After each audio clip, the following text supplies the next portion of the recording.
problemi v zdravstveni negi niso novi, imajo že dolgo brado, razmere in razmerja v tej poklicni skupini pa še vedno niso urejena. Kaj storiti, kako vidite vi ta problem, kje vidite njegovo rešitev? Problem je treba reševati na začetku, kjer je nastal, in to je bilo z začetkom pristopnih pogajanj Slovenije za vstop v Evropsko unijo, kjer je naša država dobesedno pokleknila hlapčevsko pred nekimi priporočili Evropske unije in jih preko zakonodaje implementirala kot neke vrste edino resnico in edine možno način organizacije, izobraževanja in pa v bistvu usposabljanja medicinskih sester.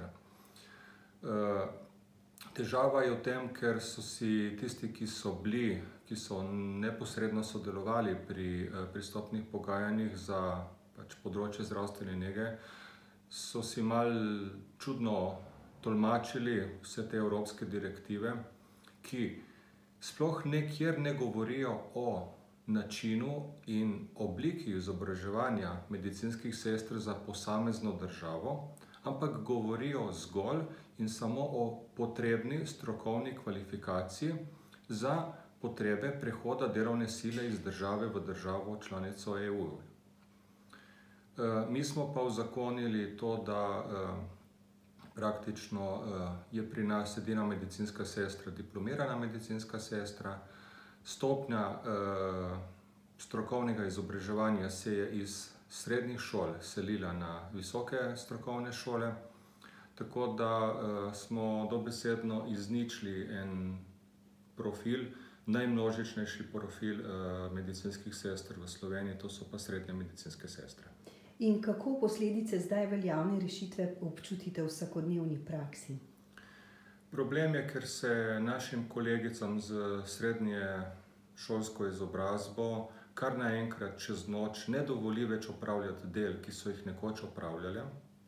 Diplomiranih medicinskih sester nas primanjkuje, ampak zakaj? Zato, ker veliko kolegic beži čez meje v druge države, kjer v bistvu je njihov prihodek, njihove plače, bom rekel, poklicu in delu primerljive. Srednje medicinske sestre pa del, ki so jih nekoč opravljale, več danes ne smejo opravljati. Tako da kadra sicer je, nas je premalo, to je vsekakor. Je pa problem, da se je v zadnjih letih tudi odprlo kar nekaj delovnih mest, ki so bila zelo mamljiva za predvsem diplomirane medicinske sestre, ker za srednje medicinske sestre se zelo težko več sploh kdo kam prijavi, ker tudi razpisov ni, vsaj na našem področju. Recimo referenčne ambulante pa centri za krepitev zdravja. To so bile mamljiva delovna mesta in kamor so se v bistvu kolegice diplomirane sestre tudi razbežale iz kliničnih okolij na ta delovna mesta. Ureditev kompetenc v zdravstveni negi naj bi bila zdaj tako rekoč pred vrati.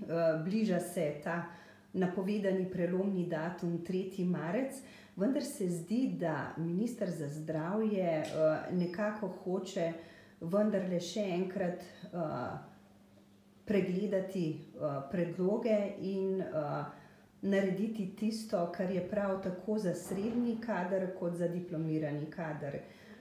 Kako vidite napovedano odločitev ministra za zdravje Sama Fakina? Se vam zdi, da gre njegovo razmišljanje v pravo smer? Jaz se bojim, da minister gre zgolj za to, da pojmuje, da se kompetence diplomiranih sester začnejo tam, kjer se končajo kompetence srednjih sester, kar pa ni res. Kompetence diplomiranih sester se začnejo, bom rekel, na točki 0, kjer se začnejo tudi kompetence za srednje medicinske sestre zdravstvene tehnike. Ampak srednje medicinske sestre imajo omejen obseg kompetenc, Diplomirane medicinske sestre pa imamo še kar nekaj več kompetenc od tega. Po drugi strani pa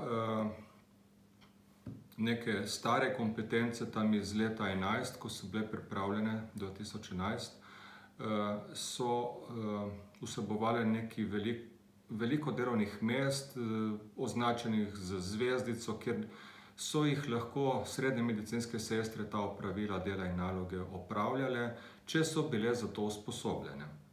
Dejansko, tiste srednje medicinske sestre, ki so ta znanja osvojile tekom srednješolskega izobraževanja, tam v 80-ih, 90-ih letih, so to tudi dejansko znale delati. Kot sem že prej rekel, se je pa stopnja strokovnega izobraževanja na srednješolski ravni krepko zmanjšala in današnje srednje medicinske sestre tistih del in nalog, ki jih njihove kolegice so osvojile pred 20-25 leti, ne spoznavajo več v šolah. So to dela in naloge, ki jih v bistvu visoke šole usposabljajo diplomantke. Tudi te kompetence, ki so zdaj na mizi ministra, so nastajale, lahko rečem, v nekih ožjih krogih, skrivnostno, in večina medicinskih sester niti ne ve, kaj vsebujejo. V bistvu, te kompetence, se bojim, kolikor sem jih pogledal, tudi ne bojo nič kaj dosti razreševale, ker še zmeraj bo diplomirana medicinska sestra tista, ki bo v bistvu nosilka zdravstvenih in odgovornosti in delegiranj. Pri temu bojo pa sodelavci lahko diplomirane medicinske sestre, tehniki zdravstvene nege oziroma tudi bolničarji.